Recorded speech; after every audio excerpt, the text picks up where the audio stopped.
In Pursuit of Truth Theatre presents. Welcome to In Pursuit of Truth. I am your host, Sir Patrick Mack of Maplethorpe. I suppose it is only appropriate that I should extend my most sincere congratulations to the good citizens of the United Kingdom for their precious little victory this week. You may have won your latest round for your autonomy and your nationalism and your patriotism and your civil liberties, but just remember that there are some of us that still think you're heathen defectors. Either way, congratulations to you. For now, we will see you in a year's time when it comes to negotiating. Now, back to my daft American counterpart and his stupid little Qpos. Someone's a little salty today. Welcome back, Patriots. We're going to start you off at QPost 3786, 32 minutes after the hour of 11. We get a Twitter status, and Q says, "Congratulations, UK Patriots. Independence is a beautiful thing. Globalism dead, Q." And this is a very big deal here. This is from the Department for Exiting the EU. The Brexit Act has been given royal assent. We're leaving next Friday. So in just a handful of days, this is going to all start to go down. And of course, this is something that a lot of our Patriot friends from across the pond have been working on for a long time. I tend to think of Nigel Farage, who's been working on this thing for nearly 30 years, and of course a lot of citizens that have felt the same way. So this is a long time coming, and it looks like in just about a week's time we are going to see it go down. And I've got a comment from Nigel Farage. Do me a favor, please. Get out of here. Get out of here, man! Don't blame you. Well, this is exciting. Congratulations. And I don't really know how this is all going to kick in. From what I understand, the big, massive, sweeping changes that we'll start to see will actually go down at the end of this year when it's kind of time to renegotiate the whole deal. As far as how it all goes down this year, it seems like the whole freedom of movement thing is still in effect. I don't know how that will change by next year. I would imagine by next year we're going to see some changes in visa status for British citizens, whether they are working abroad or whether they are British citizens working somewhere else in the EU. That may change, and of course people working inside the UK, that may also change. Those are usually the immediate things that we see, and I wouldn't even pretend to be any kind of expert or authority on British politics. So as far as how this is going to affect things financially, those might be the things that we do see in the first 6 months to a year. We may start to see those kinds of things. But either way, this is really, really exciting. And Q says, globalism dead. Well, I'm not sure if globalism will ever be dead. I think as long as there's money and greed and people who have some sort of motivation for more power past the acquisition of money and things, I think globalism will always be there. Socialism has always been there. But it definitely does seem like culturally the whole pendulum is swinging, right? And I really think that we have France to thank in a lot of ways. They were the ones who really kicked it off out in the streets with the yellow vest protests. We tend to forget them a lot.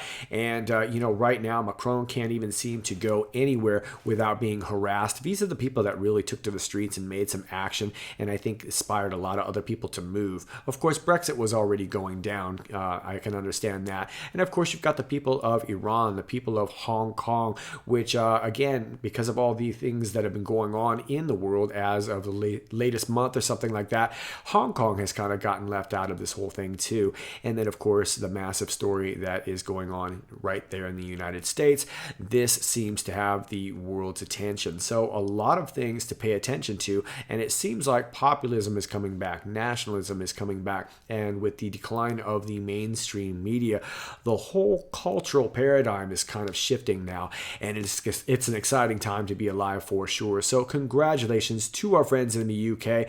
We will be following this. Congratulations to you, Nigel Farage.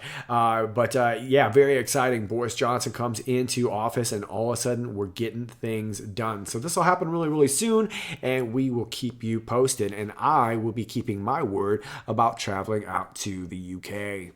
I'd also like to add that it looks like Scotland and Northern Ireland may very well be following suit in the near future. And this is where it starts to get really interesting, truly historic, very much like seeing the crumble of the Soviet Union.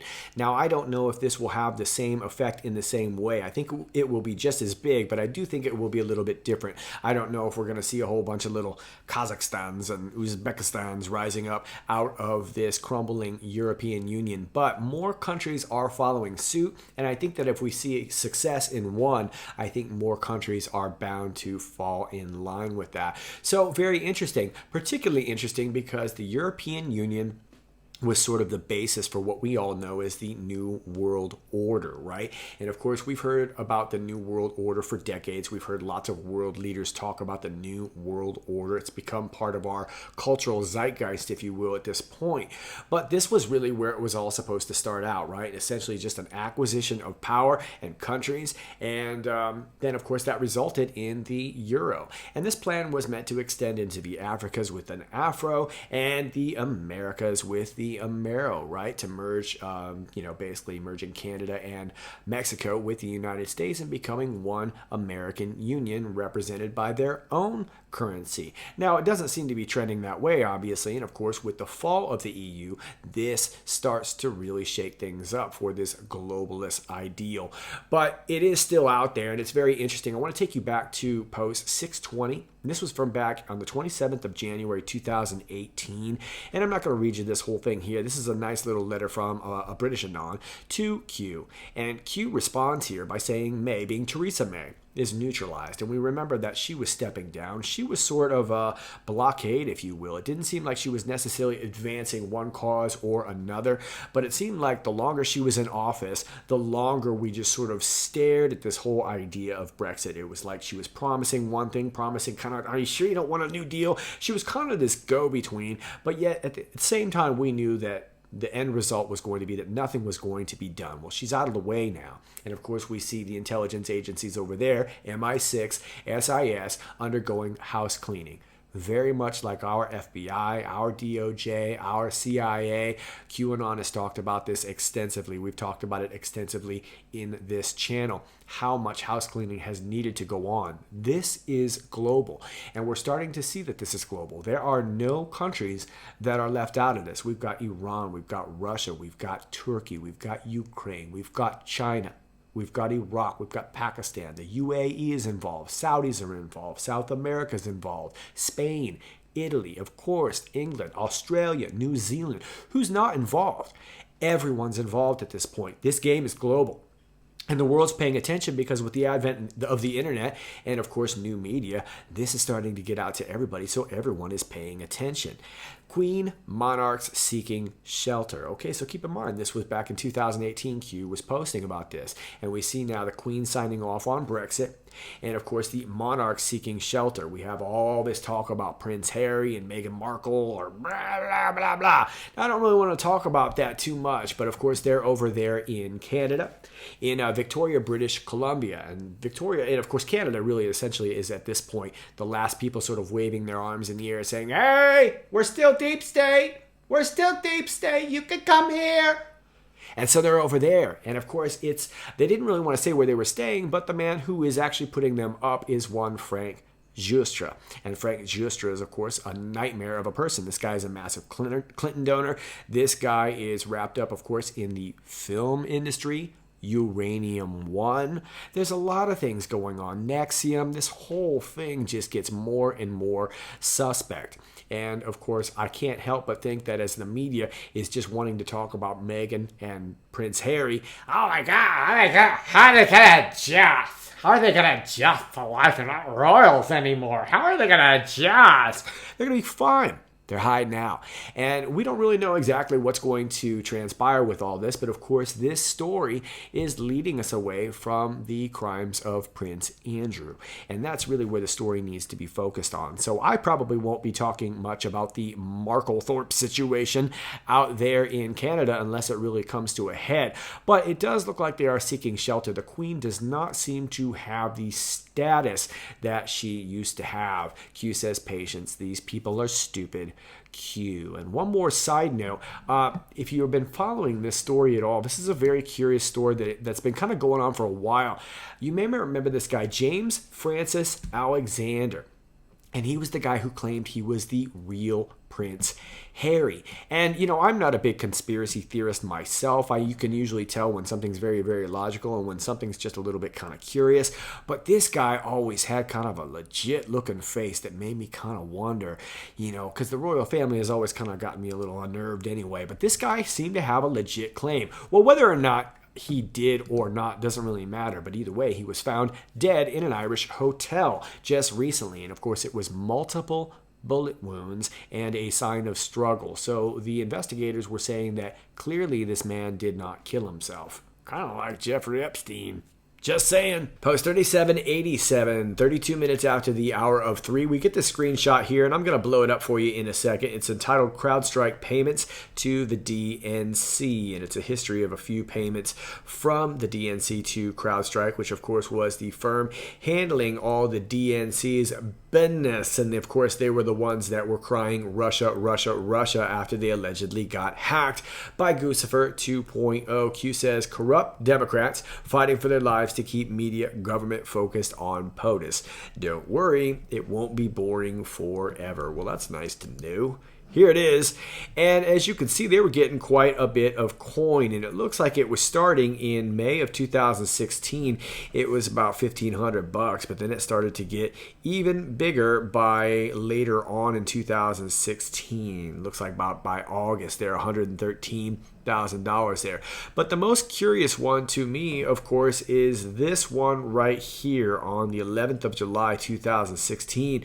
Boy, it was nearly $100,000, and that's quite a bit of coin. But more importantly, this on the 11th would have been the day after Seth Rich had been found murdered. And of course, Seth Rich is who we know was likely the person that got all this information from these servers by way of whether it was a thumb drive or something like that, right? So, and of course, he went to the hospital and strange hijinks ensued, and Donna Brazil showed up, and I think we all know what happened afterwards, right? No sign of Seth Rich. So all very, very suspect, and all very key, because this was really how this information got out, was by way of this thumb drive. We know that it could not have been hacked. We know that the speed of the hack would not have been possible, and we've rehashed this for quite some time, but we're seeing that these payments came the day after, and of course that's very, very sketchy from the crowd that was crying Russia, Russia, Russia. Now, I want to take you over here to this is from Real Clear Investigations, and this is from July 2019. Thanks to Lisa Mae Crowley who posted this. I remember this article from a while back, and I wanted to point out a couple of bullet points here in regards to this leak if you're not familiar with the story. And let's start right here at the top. The report's timeline of events appear to defy logic. According to its narrative, WikiLeaks founder Julian Assange announced the publication of Democratic Party emails not only before he received the documents, but before he even communicated with the source that provided them. There's strong reason to doubt Mueller's suggestion that an alleged Russian cutout called Guccifer 2.0 supplied the stolen emails to Assange. Mueller's decision not to interview Assange, a central figure who claims Russia was not behind the hack, suggests an unwillingness to explore avenues of evidence on fundamental questions. And I want to stop right there just for the people who might be newer to QAnon. I think most of you probably already know this, but if you're newer to QAnon, Q has always suggested that they've got all the information either way. And whether that's by way of the actual servers themselves or if it's by way of Julian Assange, either way, they have the information. Now, there's been wild speculation as to what's really going down with Julian Assange. And to be factual, I don't really know. I don't know. What we're seeing on TV might not be the actual truth, and I think we all can understand that. I would imagine if they really want to protect the information that he is highly protected. But I would also imagine that a lot of stories are going to get out leaking to the media suggesting that he may be in danger. And there's reason for all of that. But either way, we don't really know. U.S. intelligence officials cannot make definitive conclusions about the hacking of the DNC computer servers because they did not analyze those servers themselves. Instead, they relied on the forensics of CrowdStrike, a private contractor for the DNC that was not a neutral party, much as Russian dossier compiler Christopher Steele, also a DNC contractor, was not a neutral party. This puts Democrat-hired contractors squarely behind underlying allegations in the affair, a key circumstance that Mueller ignores. Further, the government allowed CrowdStrike and the Democratic Party's legal counsel to submit redacted records, meaning CrowdStrike and the government decided what could be revealed or not regarding evidence of hacking. And I think that's really the point I want to get to right there, and I'm hoping that that is the point that Q is leading us to. We know that CrowdStrike withheld some information. We know that they withheld it. So it's pretty obvious at this point, and at some point we have to have some sort of, whether it be the fuse that lights the bomb that's going to blow this whole thing up, but something needs us to lead us right back to CrowdStrike, because really what was on all that is what we really want to know. And we have that by way of the servers and Julian Assange. Post 3788, 5 minutes after the hour of 4, we get a link to the Wall Street Journal, and I'm afraid I'm on a paywall with them, but I've got the very same story over here on the Hill. DOJ says surveillance of Trump campaign advisor page lacked evidence, and this is from the 23rd. A Justice Department assessment found that in at least 2 applications there was insufficient predication to establish probable cause to believe that Page, being Carter Page, was acting as an agent of a foreign power, states a court document quoting the department's review. The new revelation comes from a recently declassified FISA court order and follows the court's admonishment last month to FBI agents accused of creating a misleading impression as they sought approval to monitor Page. Let me stop right there.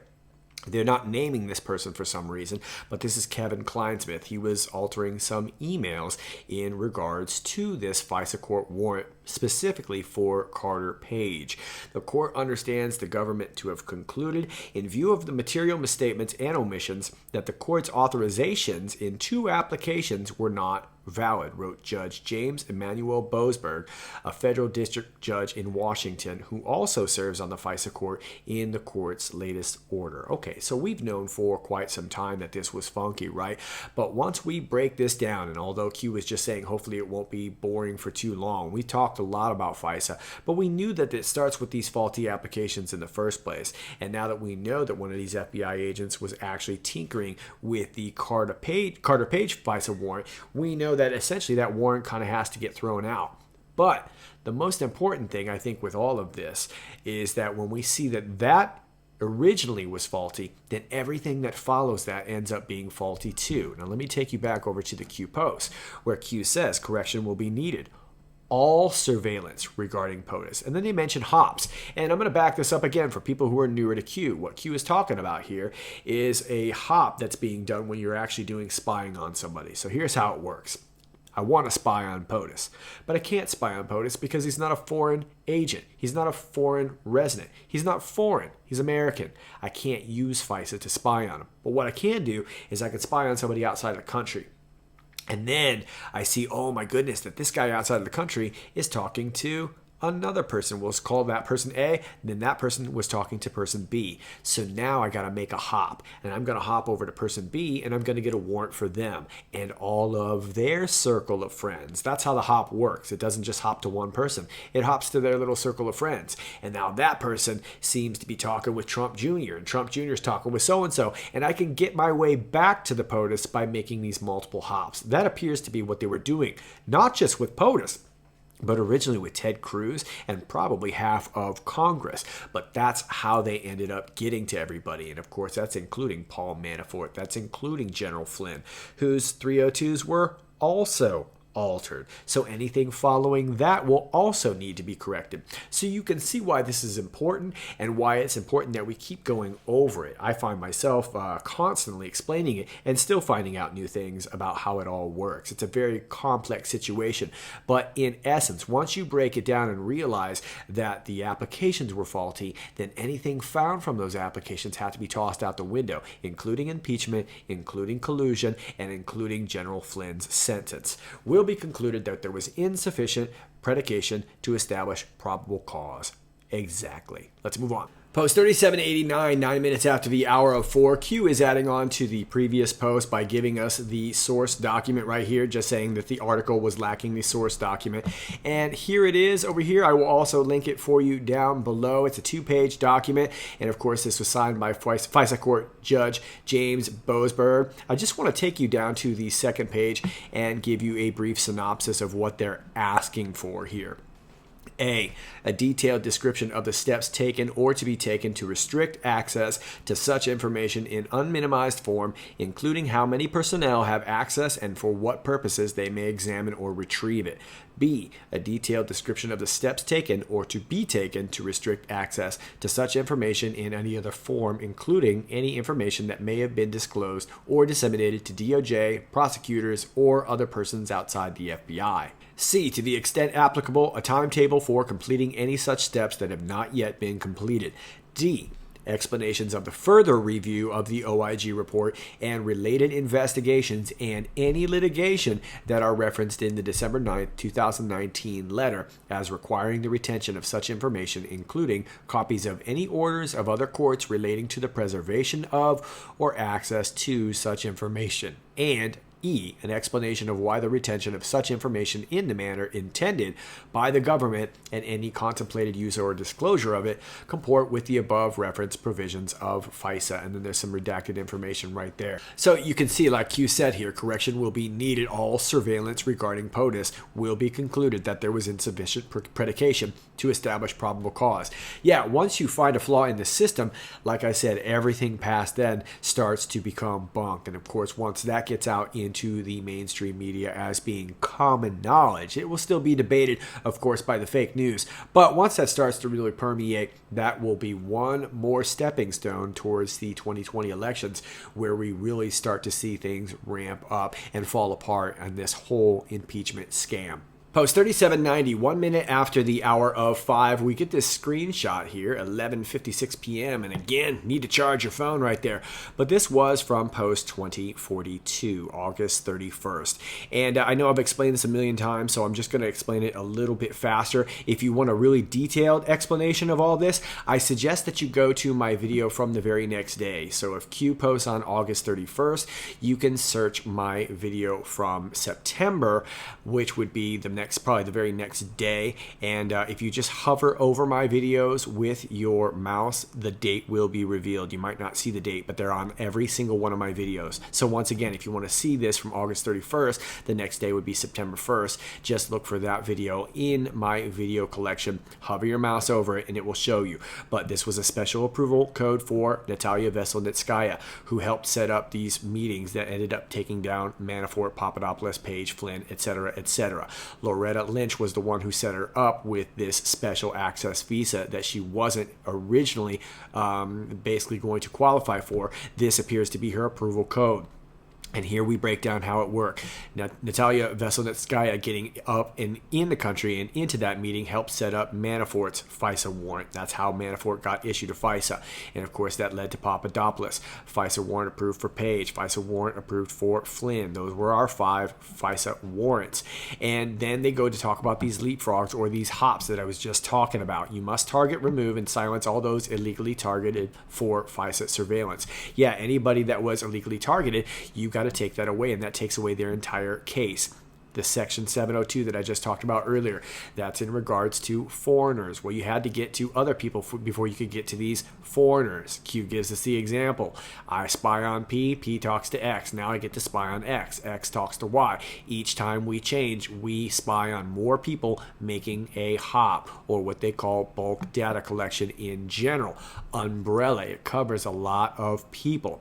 UK assisted, allowing for normal FISA law deconstruct, right? So they they helped give some outside information. That way it would look that, at least on the surface, the U.S. government wasn't breaking any laws using these FISA 702 sections. Deconstruct includes D2 spy insert, so on and so forth. Okay, so that's kind of how it all went down, and Q had said back then, worth remembering. Now Q says, when did the public first learn regarding FISA warrants regarding +3 non-page? Well, that would have been probably right around December of last year, but if you've been following QAnon, you would have known much sooner because we've been talking about it for quite some time. But if the FISA warrants deemed to be illegal, which it seems that that was the case in multiple cases, all surveillance leapfrog hops what happens to Mueller's case. So I just told you, if one shuts down, anything past that basically becomes deemed as unworthy. And of course, that's what Mueller's whole case was based upon. So that tosses Mueller's case out. So it basically invalidates everything. How do you invalidate a claim? Conspiracy to commit ... You tell me. Rubber bullets sting, but do not last. Yeah, so they can fire off all kinds of things and, summon all these different people who said this and that, and we can switch it over to Ukraine, and we can change the topic all you want. Now it's Lev Parnas. There's always a new story, but the fact of the matter is that all it's going to show is that we can show that these FISA warrants were bunk to begin with. That kills the Russia narrative, it kills the Mueller narrative, and the Ukraine narrative is already being slaughtered in the media. Once that's all gone, there's nothing left. Let's move on. Post 3791, 24 minutes after the hour of 5, we get a link to oig.justice.gov, which gives us the answer that Q was asking in the previous post about when the public learned about the FISAs, and that was December 9th, 2019. Indeed, we just said that, right? So this is when we found out all about it in the mainstream, right? But Anons, of course, have known since August 31st, 2018. We have been talking incessantly about FISA, particularly for a stretch of months. We really did this daily for quite some time. So if you're newer to QAnon, I suggest going back over some older videos, whether they be my videos or some of your favorite channels that have been talking about this kind of stuff, if you really want to get more in depth. But we kind of gave you a brief synopsis earlier there. The day the public learned illegal surveillance, targeting of Page, and then there's a 2 in parentheses there, as well as targeting, which leads me to think that the illegal surveillance for Page was originally meant to target someone else, right?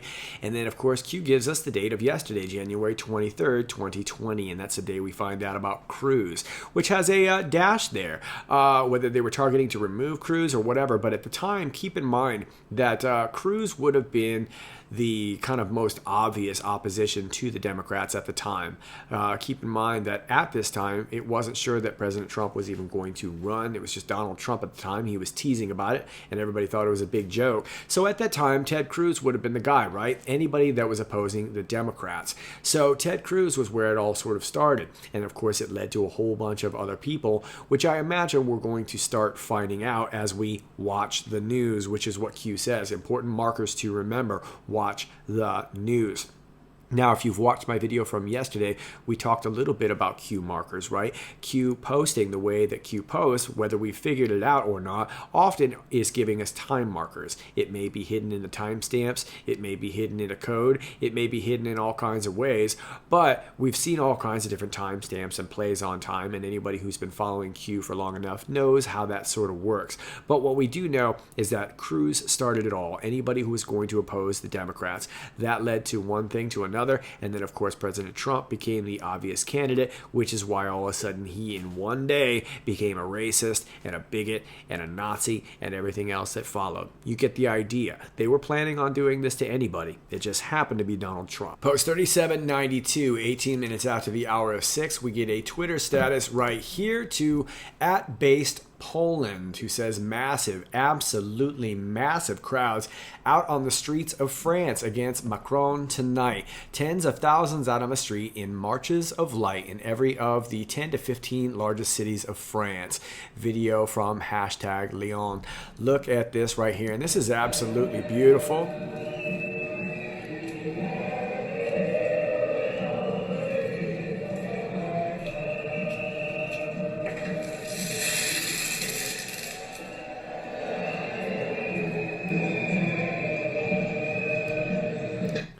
So there you go. Nice video. And of course, Q says, remember when the fake news media told you this was all in relation to a gas tax over a year ago?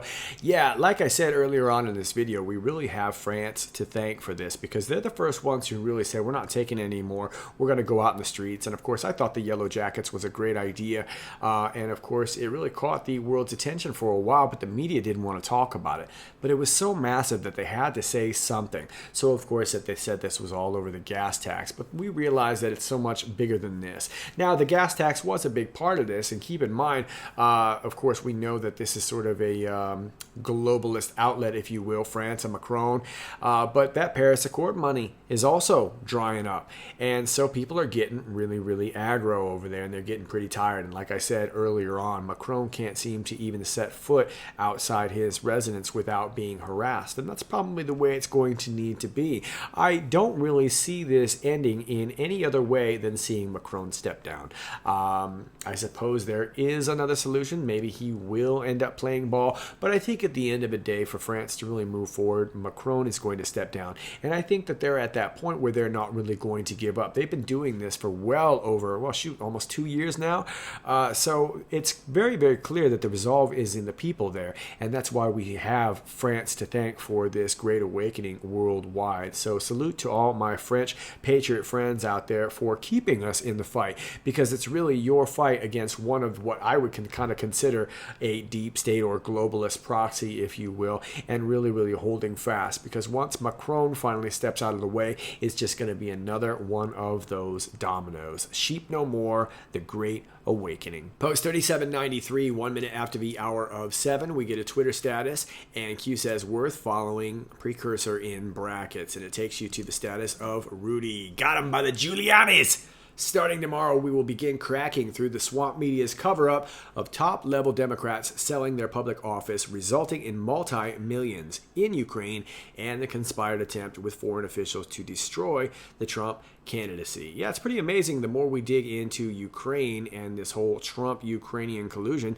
the more we find out that it was Nancy Pelosi's son and that it was Hunter Biden. It was Hunter Biden's brother, Mitt Romney's son. Amazing how many Democrats seem to be connected to Ukraine in searching for all this collusion. But we do know that Rudy would know. He was out there in Ukraine. He was interviewed recently by OANN's Chanel Rion, and of course he was out there with Yuri Lutsenko, who was the AG and prosecutor out there looking into the Burisma case. Now, keep in mind, he was the second one. The original one was Viktor Shokin, who was fired because of the Joe Biden situation, right? He was threatening to withhold money if they didn't stop looking into this case. And of course, that's when he knew that Hunter Biden was going to be looked into in his business with Burisma. Now, the head of Burisma has since been indicted. Of course, Viktor Shokin was fired and Yuri Lutsenko stepped in. He, of course, was fired and now being investigated himself. But he knew the goods and he agreed with Shokin. He knew that something was up, and he knew that something was up with Hunter Biden. And so does Rudy Giuliani, and so do all of us.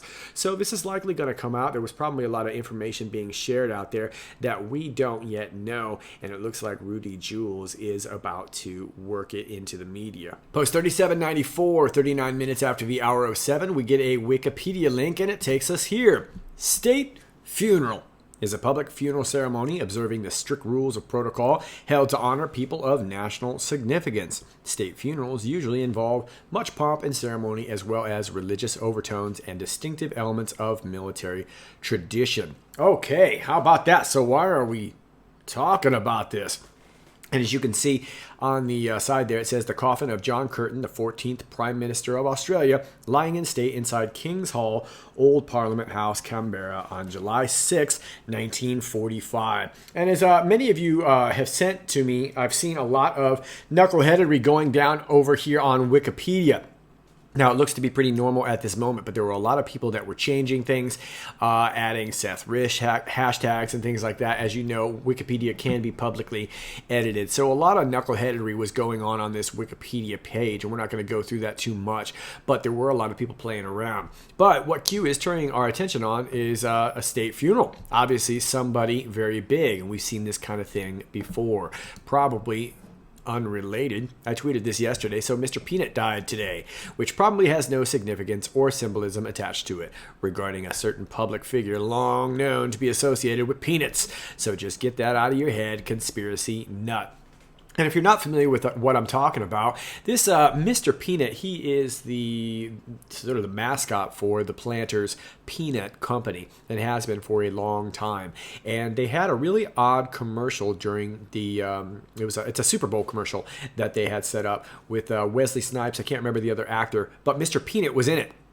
And he ends up sacrificing himself. It's really kind of dark, and it's an entertaining commercial, of course, but he kind of lets go of a branch and sacrifices himself to save a couple of friends. It's just a very, very strange story. And then, of course, they say, "Rip Mr. Peanut." It is with heavy hearts that we confirm that Mr. Peanut has died at 104. In the ultimate selfless act, he sacrificed himself to save his friends when they needed him most. Please pay your respects with hashtag #RIPeanut. Okay, so why am I conflating this with peanuts? Well, we know a very famous peanut farmer in our country, and he was a former president, the 39th president of the United States, one Jimmy Carter. As a matter of fact, he campaigned heavily off of his love for peanuts. There you can see a classic 1976 Jimmy Carter, Mr. Peanut campaign button. And that's exactly what Mr. Peanut looks like, other than the face. It looks like they put Jimmy Carter's face in there. But this is Mr. Peanut. So is the media letting us know that we are indeed about to say goodbye to a state figure? And is this death coincidental along with some sort of suspect releases that may be coming up or some sort of distraction that needs to be had? We know that happened with George Bush Sr. We know that happened with John McCain. And now at least it looks like we're being hinted to the fact that it could possibly be Jimmy Carter, who is indeed old and who is indeed in failing health and has long been suspected to be 1 foot out the door, if you will. So there you go. All right, Patriots, those are your Q posts for today. As always, if you like this video, please click like, share, and subscribe. Thanks to all of you who do that already. If you have not joined me on one of my alternate platforms, they are all linked down below in the video description, including this one over here at Twitter at IPOT1776, where I do cover a lot of stories that I don't always put in my videos. So please join me over here at IPOT1776. And my email is down below if you have information for me. Please email me. Please do not DM me on Twitter or on social media. I do not respond to DMs. I only respond to emails. Thank you very much. Also, my P.O. box is down below if you're old school. And if you'd like to support the channel, my Patreon is also down below. All that stuff is down below in the video description. And I am out of here. Until next time, Patriots, this is Sir Patrick Mack. Stay funky.